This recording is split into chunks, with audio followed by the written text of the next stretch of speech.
What's happening, everybody? It's Jeff Lightsy Jr. here with the Ball Sports Network. Thank you guys for the continued support. Continue to like, share, subscribe, and the notification bell because I upload videos every single day. Now, it is Tua time down in Miami. Tua Tagovailoa will be the starter for the remainder of the season for the Miami Dolphins. And a lot of people were scratching their head because the Dolphins just came off of a 24-0 blowout of the New York Jets.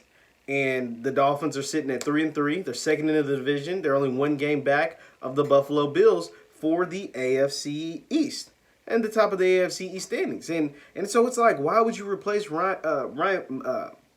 Fitzpatrick with Tua at this point of the season? Well, here's my thoughts. I think no matter what the record was, no matter what was taking place, at this point of the season, Miami was going to replace Ryan Fitzpatrick.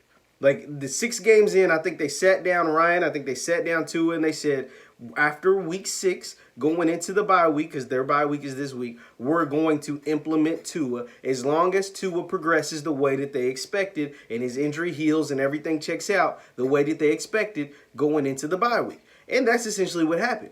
Regardless of the 24-0 final, regardless of everything, I think that they expect Tua to now go ahead and make his mistakes, because everybody can't be Aaron Rodgers. Like, just because you sit, or Patrick Mahomes, like, just because you sit doesn't make you a better player, right? Like, you only become a better player by playing the games, right? So, therefore, Tua has to get on the field to become a better quarterback, to learn about the NFL. You don't learn about the NFL and playing in NFL games by holding a clipboard, by having a headset on. You have to get in the games. Now, it's unfortunate.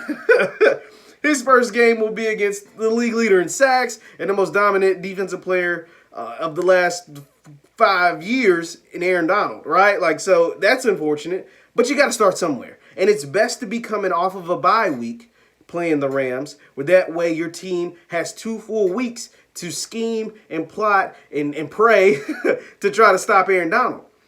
But at the same time, your team is good. Your team is growing. Your team is developing. It's time to get Tua in there and help him grow, develop, and learn by playing in NFL games. That's my thought. And I think this is the right move. Your team it's not like you're floundering. It's not like you're drowning and you're throwing Tua in there to a sinking ship. You're throwing Tua in there somewhere that's going steady. And you will be able to see his progression throughout the next 10 weeks to see how good he is, to see how good he could potentially be in years, moving forward. I think it's the right move. I like, and then Ryan Fitzpatrick, it's not like he's your future. He's not a franchise guy. He's not a future. He's played on 10 different teams or something like that. So it's perfect to get Tua in there now. If something was to go wrong, or if he plays horrible, just costing you everything, you can replace him if need be. I doubt if that'll be the case, because he's the future moving forward. But you want to get him in the games, and I don't mind the move, even with you sitting at a 3-3 record, because at the end of the day,